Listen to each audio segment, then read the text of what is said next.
والإكرام على سيدنا ونبينا أبي القاسم محمد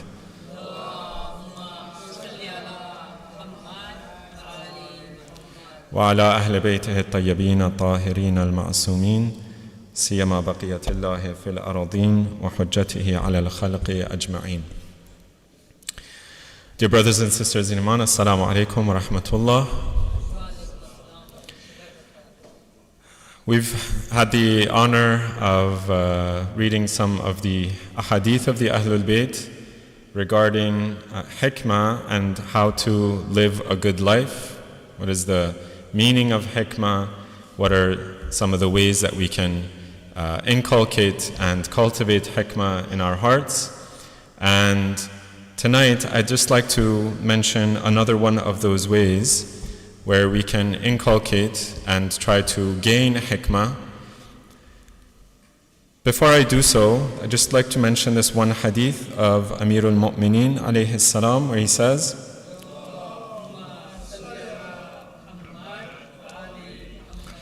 and you know, it's maybe our privilege in this day and age that, not a privilege, it's more of a disaster, that we only know about hikmah through books, right?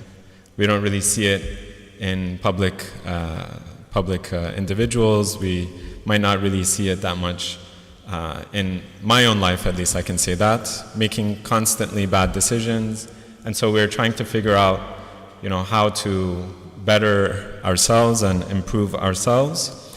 And that's where I mentioned this hadith, where we see that Amir al-Mu'mineen, he says that hikmah, it's not just a single data point or a single virtue. Rather, it's connected to the rest of the virtues that I'm supposed to at least find in my soul. So he says, Al-Hukama ashrafun nas anfusan wa aktharuhum sabran wa asra'uhum afwan wa awsa'uhum akhlaqan. He says, the hukama, the people who are wise, people who are discerning, they are the people who are the most noble in terms of themselves and their souls. When you think about this person, you think about a person who is honorable, a person who is noble, not someone who is maybe very, vain or takes himself very lightly. وَأَكْثَرُهُمْ صَبْرًا. And they are the most patient of people. وَأَسْرَعُهُمْ عَفْوًا. And they are the quickest to forgive. وَأَوْسَعُهُمْ أَخْلَاقًا. And they are the most expansive in terms of their akhlaq. So they're not people who are very constricted. They're not a people who, for example, think about just their next day or just the next moment in their life. They're constantly thinking about all of the different akhlaq that they have in their soul, and they're trying to expand on those. In other words, Amir al-Mu'mineen, he's giving us certain virtues, and he's saying a hakim is sabir, he is patient. A hakim forgives. A hakim does this good thing and a hakim does that good thing. It's connected. All of the virtues are connected. Now sometimes I might find myself to be deficient in one thing. Right? I hold grudges, for example, or I am not patient. And so a hakim will be reflective and figure out, well, this is my illness. This is what I should work on. Sallu ala Muhammad wa ala Muhammad. So all of the other virtues that we've mentioned so far, in terms of zuhd, for example, yesterday we talked about zuhd, person who rejects this world as the ultimate end that he's striving for, person who gets overly happy or overly sad when something is given to him, he gets overly joyous and he gets boastful, or a person who becomes very sad and beside himself when something is taken away. That is a very important virtue, but it is also connected to the other virtues as well. So a hakim can gather all of the gems and bring together a pure soul. And so in another hadith, he says, أيها الناس اعلموا أنه ليس بعاقل من انزعج من قول الزور فيه ولا بحكيم من رضي بثناء الجاهل عليه. A person is not intelligent. He is not does not have that aql. Person who gets very disappointed and very, in a way, becomes very offended if somebody lies about him or tells kind of gossips behind his back and is lying and putting down his reputation. Person who sees the most important thing in his life as being his reputation, and if somebody else comes and tries to tarnish his reputation, he just becomes beside himself. That person is not aqil. وَلَا بِحَكِيمٍ مَنْ رَضِيَ بِثَنَاءِ الْجَاهِلِ عَلَيْهِ. And a person is not wise, person who takes pride or takes, what is it called? When somebody comes and praises him, yes, the praise of an ignorant person, a false praise, when somebody comes and praises me, even though I don't have that quality, and I take pride in that, then I am not a wise person. Somebody comes and tells me, MashaAllah, look how handsome you look today, or look how beneficent and generous you are. And I know I'm not a generous person, right? I'm constantly criticizing other people. I step over other people who are asking me for help. I turn around. And a person who is jahil, he just doesn't know any better. He thinks, mashallah, this very religious person, he is wearing the garb of a Maulana, and he assumes that I am a good person. He comes and praises me, and if I take pride in that person's praise when I know what is in my heart, then I am not hakim. So, in other words, we're thinking about wisdom in terms of the other parts of our soul as well, right? I don't take pride in when people praise me. I am not overly impatient. I am not a person who never forgives, and so on and so forth. These various parts. Sallu ala Muhammad wa ala Muhammad.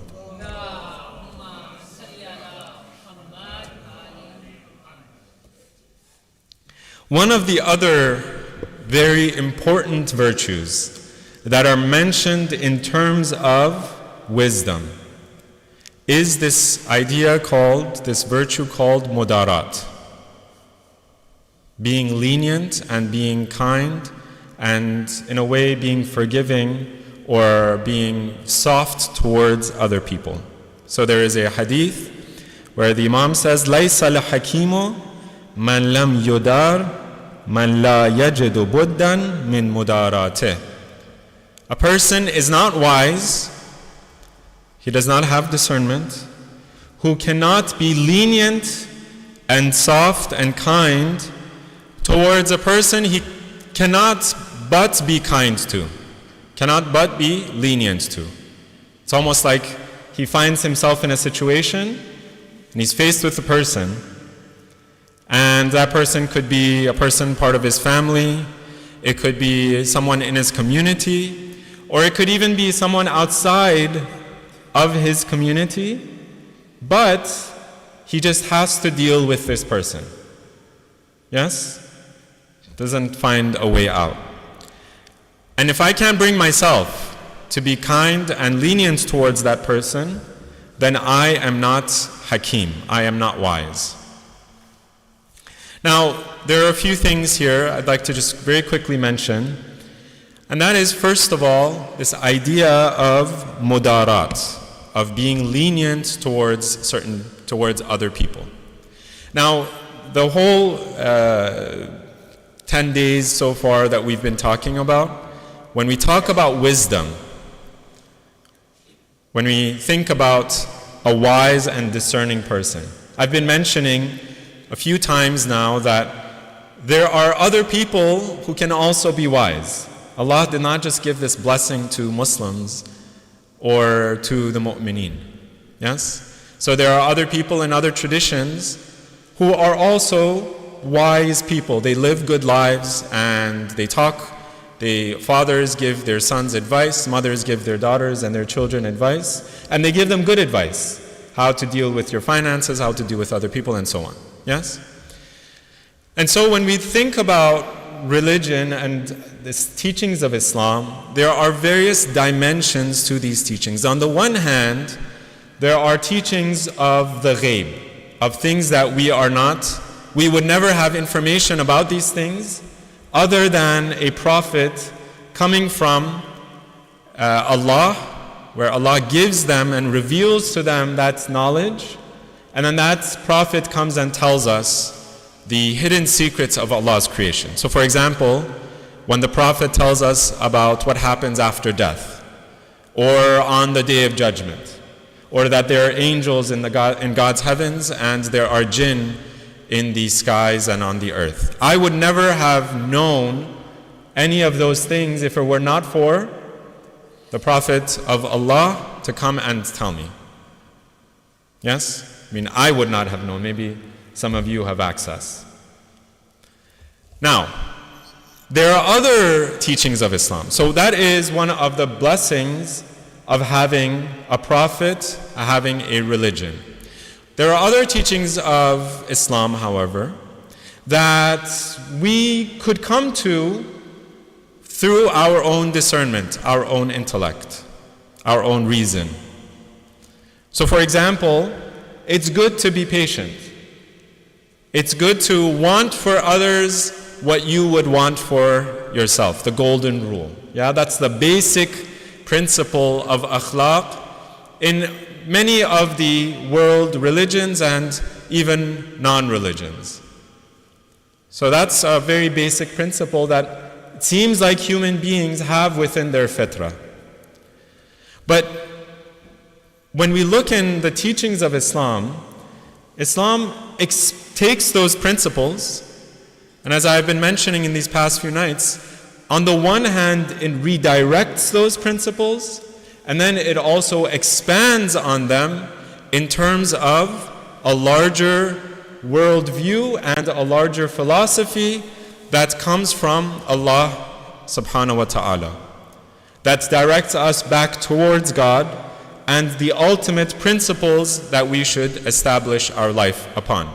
And so, when we think about the benefits and the use of religion, we're not just thinking about those things we would have never been able to understand, but we're also even thinking about these very basic akhlaqi principles that Islam comes and now creates a society that is based upon not just the very basic and limited principles, but it expands on them.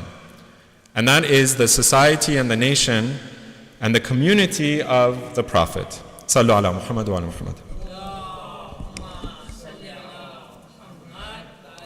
So now we look at this hadith of our sixth Imam, in which he says, جاء جبرائيل عليه السلام إلى النبي صلى الله عليه وآله. صلوا على محمد وعلى محمد.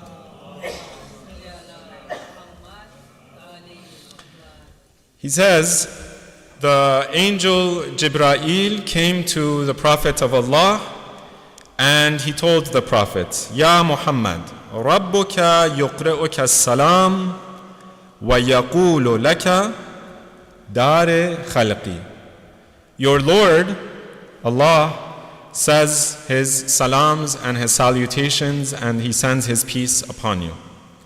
And He tells you, Dari khalqi, be kind and be lenient towards my khalq, towards my creatures and my creation. Now, we're thinking about the two parts of religion, the two general parts. And this one hadith brings it all together. It says that good mudarat, leniency towards other people, is in fact not just a good thing that you do and you come up with on your own, but it is a very core part of religion. It's a very core part of being a Muslim and a mu'min. Just to expand on this point, there is another hadith of our sixth Imam in which he says that قال رسول الله صلى الله عليه وآله صلوا على محمد.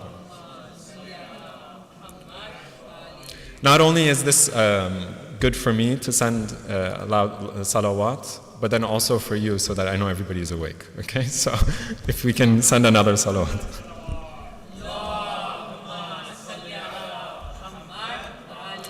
I've promised to keep them short so that as soon as I see majority of people falling asleep, I'll cut it short. That's not an incentive to fall asleep, by the way. Sallu ala Muhammad wa ala Muhammad. And of course, if you find me falling asleep, then send another salawat.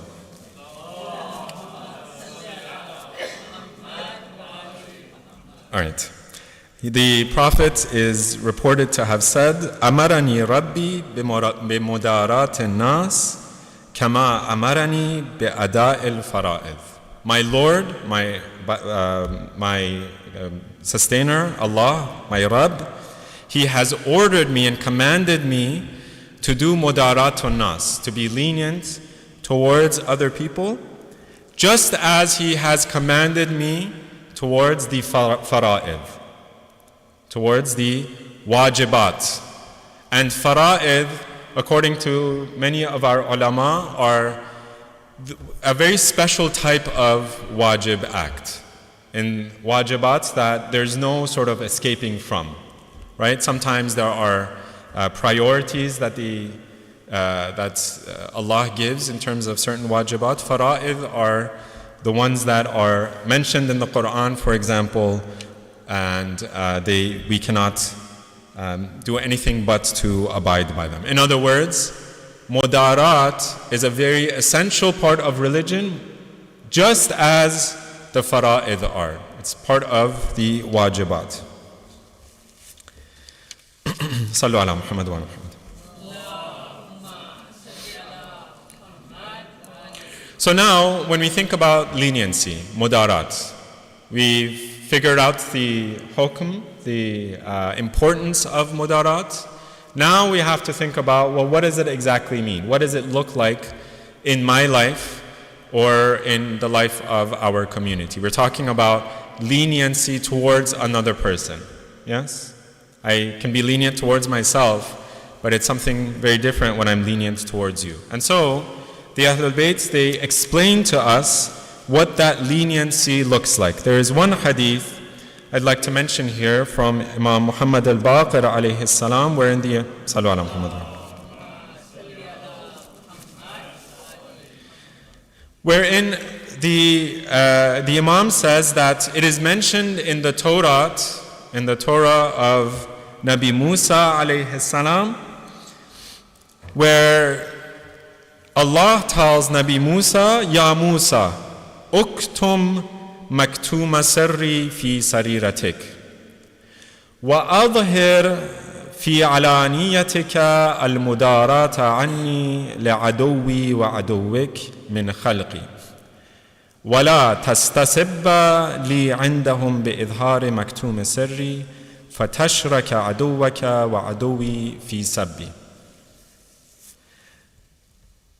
Allah, He reveals to Nabi Musa, and He says to Nabi Musa, keep secret my secret, keep hidden my secrets in your heart, and present on your actions, in your outward actions, mudarat, leniency from me towards even your enemies, li'aduwi wa aduwik, my enemies and your enemies, min khalqi. And don't cause, by exposing those secrets, exposing those hidden secrets of mine towards my enemies, do not cause them to become even stronger enemies towards me, for them to start to criticize or even start to censure and maybe even curse your Lord. And what happens if they were to do this? What happens if they become even worse enemies of Allah? فَتَشْرَكَ عَدُوَّكَ وَعَدُوِّي فِي سَبِّي. If we expose the secrets of God, then we are at danger of making our enemies people who are going to become shirk. They're going to do shirk by cursing Allah, because they do not have the capacity to know those secrets. Now, why do I mention this one hadith? This one hadith, on the one hand, it gives us some of the different dimensions of what mudarat could look like. And I'd mention this in terms of another concept that we have, in particular in the school of the Ahlul Bayt, which is called taqiyya. Taqiyya, all maybe have heard of it and we're familiar with it, but usually we confine it to a very particular type of taqiyya. Some of our ulama, they describe taqiyya in terms of three different categories or three different degrees. On the one hand, there is the type of taqiyya where I am in danger, or I at least feel danger towards my life, towards my property, or towards my family. And so I might hide certain things. I might do, say for example, wudu in a different way. I might pray in a different way so that I can protect myself and protect my belongings, my family, and so on. Right? There are very many instances of taqiyya in history during the time of the Ahlul Bayt, and there are very important ahadith that say that taqiyya is a very integral part of religion. So whoever rejects taqiyya, then he has rejected religion. Whoever stops doing taqiyya, then he is not a part of the religion or the madhab of the Ahlul Bayt. That's the first type. That's the type that we're mostly familiar with. The second type is this type called kitman, to hide certain secrets, to hide certain things that I don't think the person that I'm speaking with, my audience, can understand. They don't have the prerequisites, they don't have the ma'rifah, for example, of understanding. For example, I might say that the Imam has special knowledge from Allah, that Allah has bestowed upon him. And his knowledge is perfect, and Allah has protected him from error.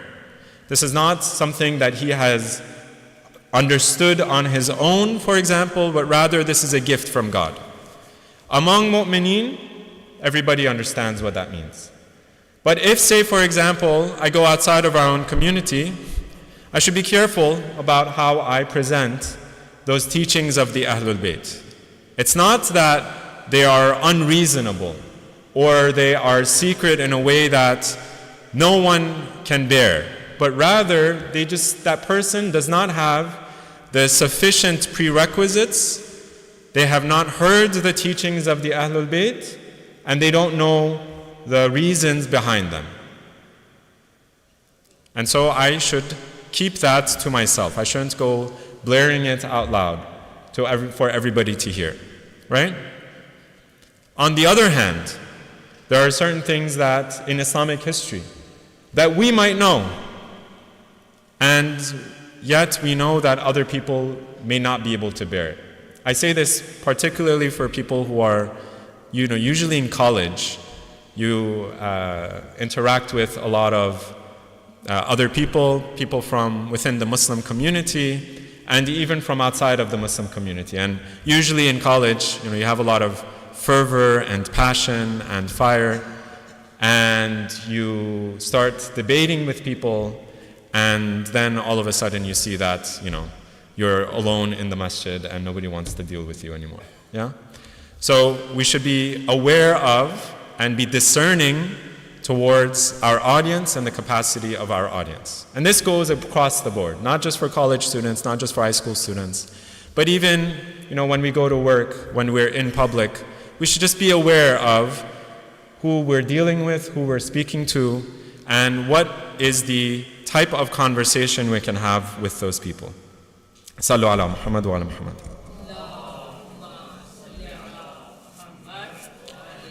Now some of our ulama, they also talk about a third type of taqiyya.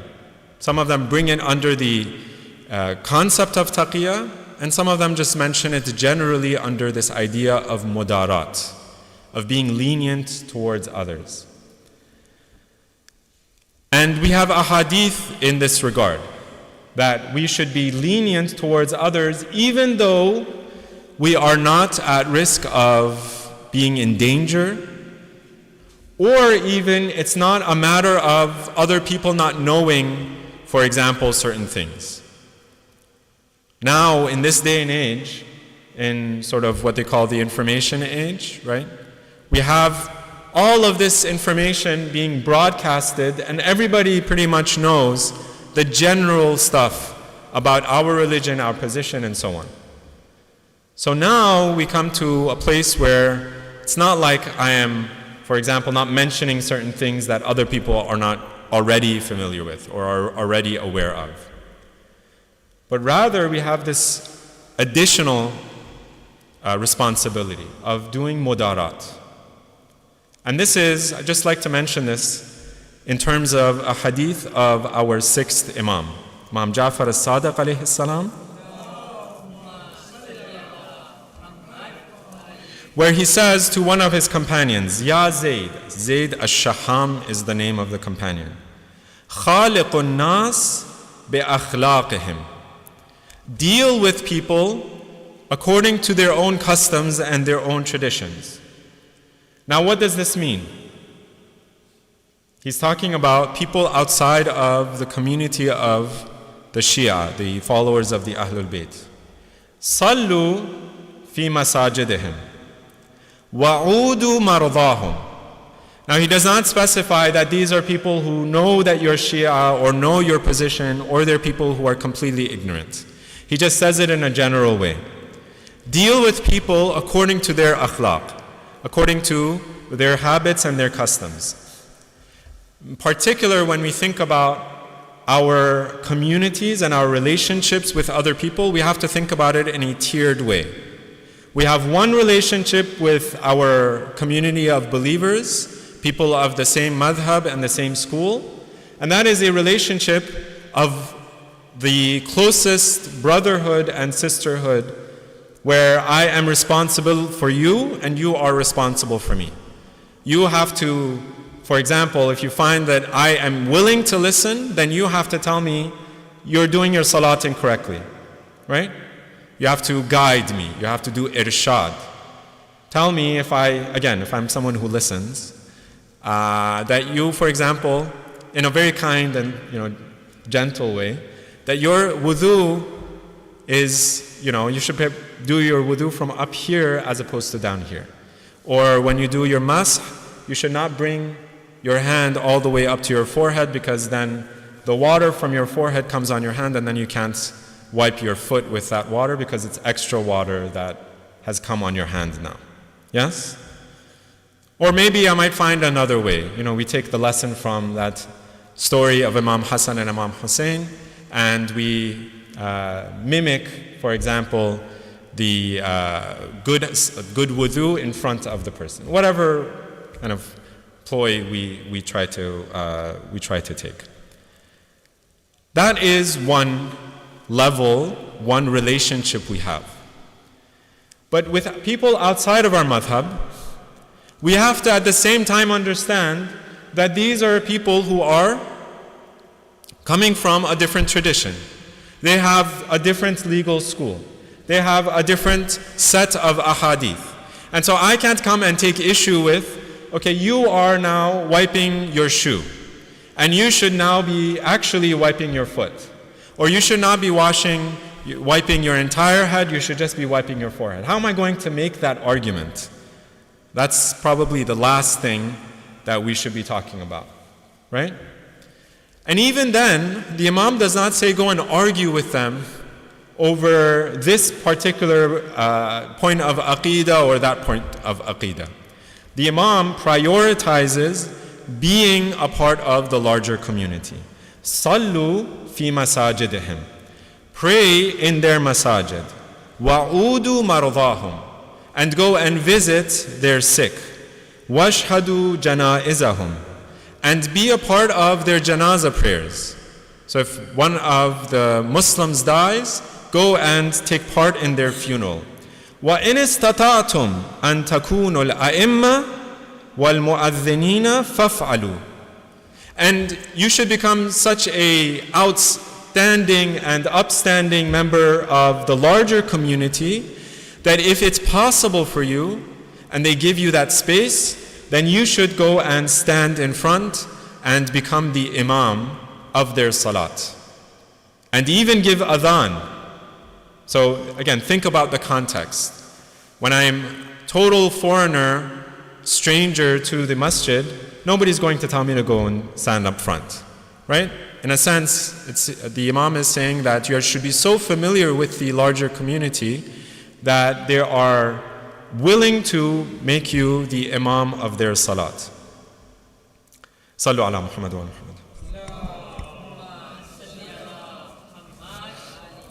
And this is, I'll just end this hadith. I'll recite the rest of it because it's a very beautiful end. He says, فَافْعَلُوا فَإِنَّكُمْ إِذَا فَعَلْتُمْ ذَلِكَ. Indeed, if you do that, قَالُوا هَؤُلَاءِ الجَّعْفَرِيَّةِ. They will say that these are the Ja'fari people. These are the companions of Ja'far. رَحِمَ اللَّهُ جَعْفَرًا. They will say, may Allah bless and have mercy upon Ja'far ibn Muhammad as-Sadiq. مَا كَانَ أَحْسَنَ مَا يُؤَدِّبُ أَصْحَابَهُ وَإِذَا تَرَكْتُمْ ذَلِكَ قَالُوا هَؤُلَاءِ الجَّعْفَرِيَّةِ. They will say, how good has Ja'far taught and trained these companions of his. But now, if you reject that, and if you don't become a part of the community, they will say, قَالُوا هَؤُلَاءِ الجَّعْفَرِيَّةِ. They will say, these are the companions of Ja'far. فَعَلَ اللَّهُ بِجَعْفَرٍ مَا كَانَ أَسْوَأَ مَا يُؤَدِّبُ أَصْحَابَهُ. May God do whatever He wants to this Ja'far, na'udhu billah, because look how poorly he has trained his followers.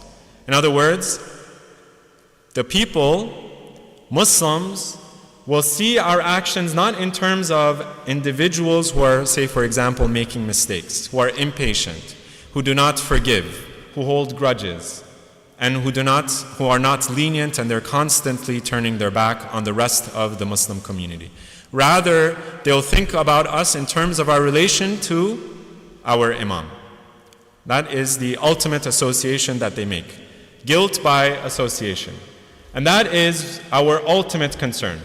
How are our Ahlul Bayt going to be represented in the eyes of the larger community? Now, I will end with this. For those of us who are dealing with other Muslims, we should be aware of our relationships with those Muslims. For example, in our salat, when you look in the ahkam, both in the words of the Ahlul Bayt, but as well in the fatwa of our scholars, they tell us that you shouldn't, for example, go and do your own separate salat. When you see there is a jama'at, you should join that jama'at. Now, you should check with your marja to see whether that salat is going to be sufficient or you need to pray it again. It is also coming up on the time of Hajj. We do dua to Allah that Allah gives us the tawfiq of going to do Hajj. And in particular, these ahadith, a lot of them are in reference to Hajj. That Muslims should not, that the mu'mineen, the Shia should not be moving away or running away from the Jama'ah prayer in Masjidul Haram. They should be going along with the other Muslims. That's just one example, one step.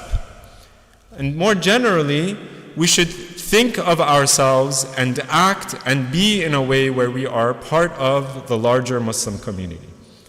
The difficulties that the Muslim community is facing should be our difficulties. The trials and the disasters that befall the larger Muslim community, we should deal with them as though they are our community. Because ultimately, the message of the Prophet was a message of community and the message of a nation built on taqwa and on our relationship with Allah. I will end there, and inshallah we can stand for dua. As I mentioned in the past few nights, there is a dua for the last few days of the month of Ramadan.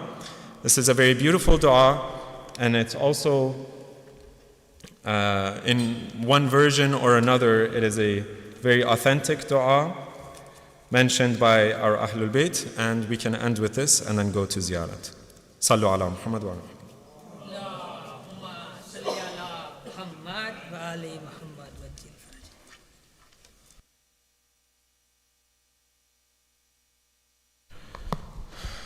بسم الله الرحمن الرحيم اللهم صل على محمد وآل محمد اللهم إنك قلت في كتابك المنزل شهر رمضان الذي أنزل فيه القرآن هدى للناس وبينات من الهدى والفرقان فعظمت حرمة شهر رمضان بما أنزلت فيه من القرآن وخصصته بليلة القدر وجعلتها خيرا من 1000 شهر اللهم وهذه أيام شهر رمضان قد انقضت ولياليه قد تصرمت وقد سرت يا إلهي منه إلى ما أنت أعلم به مني وأحصى لعدده من الخلق أجمعين فأسألك بما سألك به ملائكتك المقربون وأنبياؤك المرسلون وعبادك الصالحون أن تصلي على محمد وآل محمد وأن تفك رقبتي من النار وتدخلني الجنة برحمتك وأن تتفضل علي بعفوك وكرمك وتتقبل تقربي وتستجيب دعائي وتمن علي بالأمن يوم الخوف من كل هول أعددته ليوم القيامة إلهي وأعوذ بوجهك الكريم وبجلالك العظيم أن ينقضي أيام شهر رمضان ولياليه ولك قبلي تبعة أو ذنب تؤاخذني به أو خطيئة تريد أن تقتصها مني لم تغفرها لي سيدي سيدي سيدي أسألك يا لا إله إلا أنت إذ لا إله إلا أنت إن كنت رضيت عني في هذا الشهر فازدد عني رضا وإن لم تكن رضيت عني فمن الآن فرض عني يا أرحم الراحمين يا الله يا أحد يا صمد يا من لم يلد ولم يولد ولم يكن له كفوا أحد يا ملين الحديد لداود عليه السلام يا كاشف الضر والكرب العظام عن أيوب عليه السلام أي مفرج هم يعقوب عليه السلام أي منفس غم يوسف عليه السلام صل على محمد وآل محمد كما أنت أهله أن تصلي عليهم أجمعين وافعل بي ما أنت أهله ولا تفعل بي ما أنا أهله بسم الله الرحمن الرحيم اللهم أنت السلام ومنك السلام ولك السلام وإليك يعود السلام سبحان ربك رب العزة عما يصفون وسلام على المرسلين والحمد لله رب العالمين السلام عليك أيها النبي ورحمة الله وبركاته السلام على الأئمة الهادين المهديين السلام على جميع أنبياء الله ورسله وملائكته السلام علينا وعلى عباد الله الصالحين السلام على علي أمير المؤمنين السلام على فاطمة الزهراء سيدة نساء العالمين السلام على الحسن والحسين سيدي شباب أهل الجنة أجمعين السلام على علي بن الحسين زين العابدين السلام على محمد بن علي باقر علم النبيين السلام على جعفر بن محمد الصادق السلام على موسى بن جعفر الكاظم السلام على علي بن موسى الرضا السلام على محمد بن علي الجواد السلام على علي بن محمد الهادي السلام على الحسن بن علي الزكي العسكري السلام على الحجة ابن الحسن القائم المهدي عجل الله تعالى فرجك وسهل الله مخرجك وجعلنا من أعوانك وأنصارك وشيعتك والمستشهدين بين يديك. السلام عليكم جميعا ورحمة الله وبركاته.